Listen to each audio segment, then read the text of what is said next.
And Coach, what a game, what an environment, what a wild and wacky result. How insane was the end of that game? And Dave, I mean, we've seen the Bears do this throughout the year, but to rely on that in the playoffs, probably a mistake. But hey, they did it. They came back and they scored 25 points in the fourth quarter and won a football game. Incredible. Incredible. You just described it, Mully. You know, you can't make that stuff up. I mean, I mean, really, the odds and you know, it's really tough. It's tough to do a show because when I watch the game in a studio, I am taking notes. I'm talking to producers. I'm saying, pull this play. Let me talk about this play. You know, you're getting ready for a good post game. And then it comes down to the last 2 minutes. You got note tape. I mean, it's very difficult to do a TV show, a post game after the Bears games because it's so comical because the way they win and so late. And Tom Brady said it, and I think I echoed him on this show last week. And I'm eating my words now. You know, Tom said 2 weeks ago, the Bears, this is great. But when you get into the playoffs, you can't fall behind by 10 points and win. These teams are all too good. And I think I echoed that same sentiment, that same quote last week on your show. And here we sit.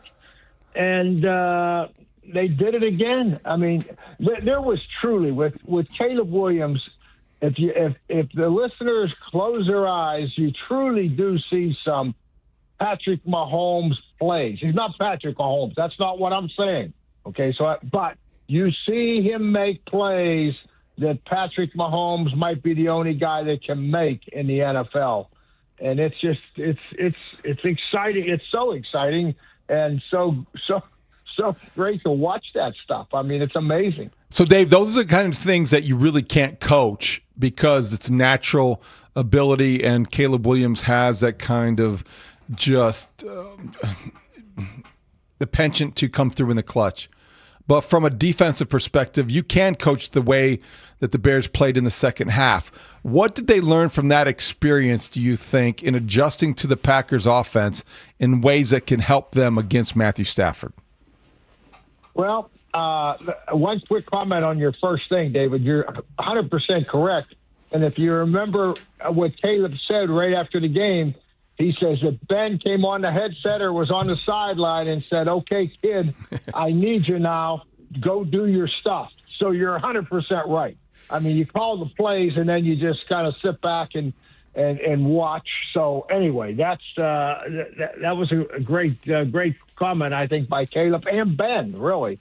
The Bears defense, the whole second half, I mean, how did they get Green Bay to come out and punt their first 4 possessions?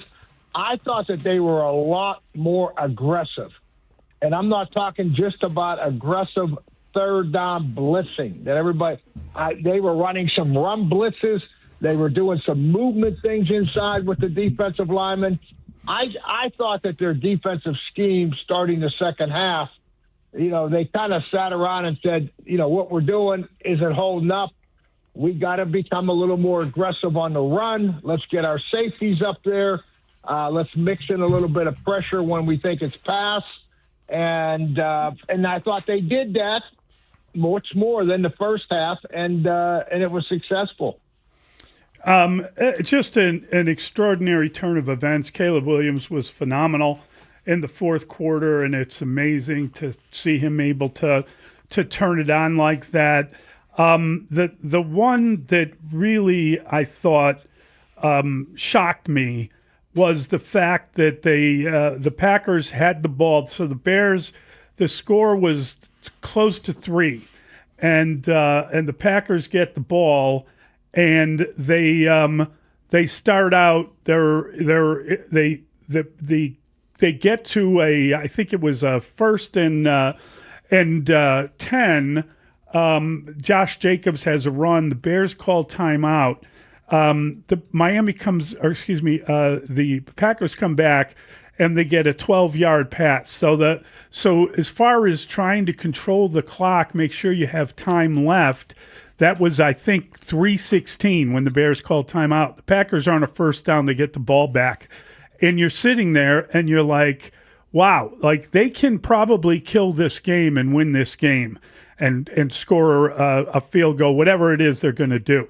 They end up, they have a short run. It goes nowhere, all right? They eat a little bit of clock. The Bears call timeout number 2, 3:07. Now they got the ball, and you're like, okay, here it is. They're going to be able to burn the clock, do whatever they have to do. They go in shotgun. They throw an incompletion into the end zone. So there's no passage of time there at all. Green Bay then calls their timeout because they are struggling at that point. It's 3rd and 10, and that's where you have the delay of game. They called a timeout. They go to the sideline, delay of game. They come back out. Now they're in shotgun again. Another pass to the end zone incomplete. If you had in that sequence just taken a knee, you'd be in field goal range, and you'd have eaten up like a minute and a half of the clock. That was some of the worst clock management. And then obviously you go back 5 yards because of that delay of game, and the kid's missing a 44-yard field goal instead of taking a 39-yard. I just felt that the clock management in that sequence of the game was good and was poor enough to get the coach run out of town if that's what they were trying to do. That was just awful on the part of Matt LaFleur. What was he thinking there? Yeah, I totally agree with you. I go back to the first possession. If I'm your defensive coordinator, I mean, I'm not going to do it in front of everybody else, but I'm going to get you on the phone on the side and say, Coach, how about the first possession? They get the ball to come out the third quarter, and there was 14 minutes and something left when the Bears took over. They ran 50 seconds or something off the clock and punted. Yes. And, now let me say this. You mentioned shotgun. I am totally convinced of this. And Bear fans, we have lived this. I remember Justin Fields, them on the goal line, 4th down, trying to run a power play. Blocked on, kick out, pull out of the shotgun, and it went backwards. Right. And I didn't. That keeps me awake at night more than anything. And now we line up in the I formation or not the I, but a dotted, and a lot of times with commit I. And when we need a yard, we need a yard, guys. They know we need a yard. And we're going to run the ball at you, and we make it most of the time. Get the yard. The Packers get on the goal line. You know why they don't run it? Because they got zero confidence in their running game. The only running game they got, in my opinion, is when you spread them out, when they spread you out, and they hope to hit a crease. But there's nobody knocking anybody off the ball. They get down on the goal line, and they're on the damn shotgun trying to run the ball in. They try it once. It doesn't work. Okay, we'll throw it on the goal line. I mean, come on. I just think that, and Matt LaFleur is a great coach, and I get all that stuff. But, boy, that is not the way to go about it, I don't think, with your football team as far as taking some pressure off the quarterback and playing smart game management. Just what you said, Mully. I mean, that's terrible. But I think it comes back to lack of confidence in running the ball. I really do. And Jacobs is a great back, and he's got a lot of yards, and I know all that stuff, but it still comes down to when they know you're going to run it and you have to run it. Can you make a yard? I don't think Green Bay can. Dave, you obviously coached at Miami with the U, and you were the head coach of the Dolphins for 5 seasons. So you know what it's like to take a team from a warm weather climate into a cold weather climate. You were also the coach of the Bears in Pitt, where you might have benefited from some of those things. How do you view in that context the role weather might play or might not play Sunday on the lakefront? The only way it helps you is, I think, everybody's got the heaters and all that stuff on the sidelines nowadays. So once it's practice time is where it makes the difference, David, because when it's cold, the football's harder. It's a little harder to. I don't want to say it's harder to catch. It's harder to kick. It's different. Let's use the word different. It's different throwing a frozen football and catching one and kicking one than it is in nice, warm conditions. So the practice time is where the Bears have an advantage this week. It's going to be cold enough. It might not be as cold as kickoff, but it's going to be cold enough that you go outside and you're throwing and catching the ball with your winter gear on and kicking the ball the same way in practice. That's when it carries over, I think, and helps you in the game. Now, let's not lose sight. Matthew Stafford played at Detroit, so he's had his share of cold weather games over his career. I don't think it'll affect him much. I really don't. But the receivers, kicking game, I do think so. Yeah, I mean, the Stafford was in a dome in Detroit, and there's a dome in Minneapolis. The only time he was outside in the division was against Green Bay or the Bears, and he's gonna know cold in this game. But he's got it. His index finger. He whacked it on a helmet. He's okay. He says they say there's no broken bone. But that has got to impact him a little bit if he's got a sore forefinger. I understand that, you take a shot and you don't feel it and it's going to be okay. But it's just a hope of mine that the explosiveness of that passing game isn't as evident as it has been throughout the course of the season. Yeah, it could affect it. I'm going to say it won't. Yeah. Just because he's such a tough guy. And just like you said, they'll shoot it or they'll do something to it. It's not broken.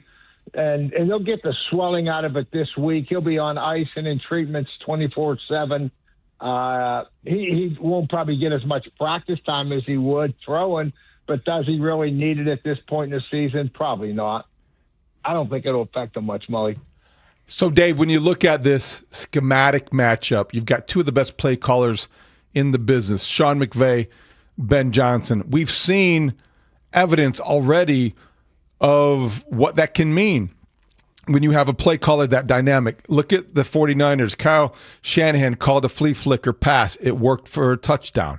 Ben Johnson schemed up that touchdown to DJ Moore with the fake screen, and goodness sakes, did that work. Do you give anyone an advantage this weekend with Sean McVay having obviously the experience, but Ben Johnson maybe having the hot hand? How do you, from a defensive coordinator perspective, view this matchup between two elite play callers? No, I just think you have to play your tendencies, and by that I mean, okay, who's involved in the trick plays with the Bears? If I'm Chris Shula, the defense coordinator for the Rams, I'm saying, okay, DJ Moore is usually involved somehow, some way. You go through your personnel and you try to say if they run a trick play or an unusual play, who are the two or three guys that the head coach trusts to do that type of stuff? But where and when, you don't know. I'm going to be real curious to see how Ben approaches this game, because the week before that, he wishes he would have gone for it. He admitted it. He said it on the sideline. Right. And then he comes back last week, and thank God we won that game. Or the only storyline this week would be, why did we go for it? You're right. Back up on our own 29, and then we give up a touchdown. So I think he goes the other way last week and says, okay, I'm going to be aggressive. And we all talked about it on the show last week. We thought he would be, and he was, and it didn't work. So now, does he come back this week? It'll be real interesting to see. Is he aggressive? Does he take the points? How does it work out for him in the ball game? It's an interesting thing. But they're both. And keep in mind, just for our listeners, you guys have to help me here. The running back from Georgia, when the Rams went to the Super Bowl with McVay, Todd Gurley and Jared. Yeah, Todd Gurley. Thank you, David. Todd Gurley out of Georgia. I mean, they were a running football team. So my point is, this is not an offensive head coach and play caller that doesn't in his heart want to run the ball or will in his heart not run the ball. This Sean McVay, if you let him, he will line up and run the football. Okay, with Kyrie Wilson or what's his name? Kyrie. Yeah, Kyrie. Tyron Williams. Yes. Yeah, from Notre Dame. The Rams. So he's not afraid to run the ball, and history's proven that he's done it because we just talked about with Gurley. So, keep an eye on that. They're going to be balanced, just like the Bears will be balanced. There's no question about that. I think Green Bay's defense is better than the Bears. They're better than the Rams from the standpoint of knowing what to do. I think the speed of those linebackers at Green Bay is better than the Rams. The Rams' defensive line is a separator for me. The Rams' defensive line, in my mind, top 5, 6 in the NFL, and that's how they make their living. If the defensive line is cranking it, then the Rams play good defense. Where Green Bay, with the big, they have, with 2 starters out, two of their best defensive linemen out, they were a little bit shorthanded, I thought, but the Rams won't be. This segment with Coach Wannstedt is sponsored by ChicagoRoofingContractors.org, providing all-weather protection for your business. All right, Dave, you know a lot about defense. We know that. Were you surprised at the adjustments that Dennis Allen made in the second half? What were the best of those adjustments, and how could that change the way they approach this game? I don't think it was anything major. I don't think that the Rams are looking at anything and say, oh, wow, we never really saw that before. As I said earlier in the show, I just think all that Dennis did was just start playing a little bit more aggressive defense from the standpoint of pressure. And when I say pressure, the first thought that comes to everybody's mind is, pressure on the third down and long. No. You can pressure on short yardage, by moving linemen and bringing a linebacker, bringing the safety up. So you got run pressures, you got pass pressures, and a lot of the run pressures you don't even see. You don't even realize that they went to a single high and they dropped Brisker down in the box, the safety down in the box. So I think that that was the biggest change that they made the second half. And whether they keep that going, I don't know. The receivers, Devontae Adams and Puka, Puka could be arguably him and Christian McCaffrey, the 2 best players in the NFL this year. So they're going to have to, he is. They're going to have to deal with him. And, the other thing too, and I don't know if this will have any factor, nobody will admit to it. I went through it, and I would tell you now, no, it didn't affect me, but we won a Super Bowl with it. But I went through it at the University of Miami, too, when I was getting interviews for jobs. Both of their coordinators interviewed for head coaching jobs this week with the Rams. Yes. So you got Shula on defense, and who is it, LaFleur maybe on offense? Mike LaFleur, yes. Mike LaFleur. They both did interviews. Now, you might say, that interview only lasts an hour or 2 on a Zoom. Yes, but the prep work that these guys are doing for this stuff nowadays, they're like getting a book from their agent. And so they're spending – there's only so much time in a day. Yeah. And you're getting ready for a game like this, and you're doing interviews in the middle of the week, and the prep work on the front end of it, you're cutting into time, in my opinion, that normally would be spent on studying the Bears.